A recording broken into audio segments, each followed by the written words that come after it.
গোলাবাবুকে যদি রোজ বলি যে টিফিনে কি নেবে, তাহলে গোলাবাবুর অপশনে খুব হাইফাই জিনিসই থাকে। যেমন ধরো এই চকলেট কেক, ম্যাগি, তারপরে স্যান্ডউইচ, তারপরে পাস্তা। তো সবসময় এগুলো না দিয়ে একটু তো হেলদি কিছু মাঝে মধ্যে দিতেও হয়। তো সেই কারণে আজকে টিফিন একটু অন্যরকম। তো আমি এই যে সকাল সকাল কিচেনে চলে এসেছি। আর এই দেখো, এখানে আমি আজ বানাবো ওটস চিল্লা, যেটা একদম মানে সিম্পল হলেও খেতে ভীষণ ভালো হয়, এবং ছোট বড় যারা ডায়েট করছো তারাও এটা খেতে পারো। তো এখানে দেখো সবজিগুলো আমি নিয়েছিলাম, গাজর, পেঁয়াজ, কাঁচা লঙ্কা, এগুলোকে ভালো করে চপ করে নিয়েছি। আর গোলাবাবু একদম সবজি খেতে চায় না, মানে আমি ওটা নানান রকমভাবে ওটাকে ওকে খাওয়ানো, মানে খাওয়াই আর কি। তো এখানে দেখো 2 চামচ মতো ওটস নিয়েছি।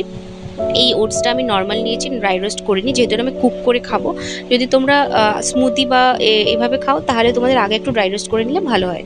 তো এই দেখো, পাউডার করে নেওয়ার পর তার মধ্যে আমি সবজিগুলো দিয়ে দিয়েছিলাম, আর দিয়ে তার মধ্যে দই আর একটু সামান্য নুন আর জল দিয়ে এটাকে ভালো করে আগে মিশিয়ে নিয়েছিলাম। নেওয়ার পর আমি রেগুলার স্পাইসেস যেগুলো থাকে আমাদের, একটু ধনে গুঁড়ো, একটু জিরে গুঁড়ো, আর নুন, হলুদ, আর হচ্ছে তোমার সামান্য কাশ্মীরি লাল মির্চ একদম দিয়েছিলাম। দেওয়ার পর মিশিয়ে এটাকে ঢাকা দিয়ে রেখে দিয়েছিলাম সাইডে। আর এইদিকে দেখো তাওয়া বসিয়ে দিয়েছি। তাওয়াটা বসিয়ে দেওয়ার পর এরপরে আমি একটু বাটার দিয়েছিলাম। বাচ্চাদের খাবারে আমি বাটারটা ইউজ করতে ভালোবাসি এবং নিজেও ভালোবাসি খেতে। তাই বাটার দিয়ে তার উপরে আমি ব্যাটারটা এইভাবে ছড়িয়ে দিয়েছিলাম। তো ছড়িয়ে দেওয়ার পর একটু ওয়েট করে আমি এপিট ওপিট সেঁকে নিয়েছিলাম, আর আমাদের হেলদি ওটস চিল্লার রেডি। কেমন লাগলো ভিডিওটা জানিও। ভালো লাগলে লাইক, শেয়ার, কমেন্ট অবশ্যই করে দিও। দেখা হচ্ছে একটা নেক্সট ভিডিওতে। টাটা।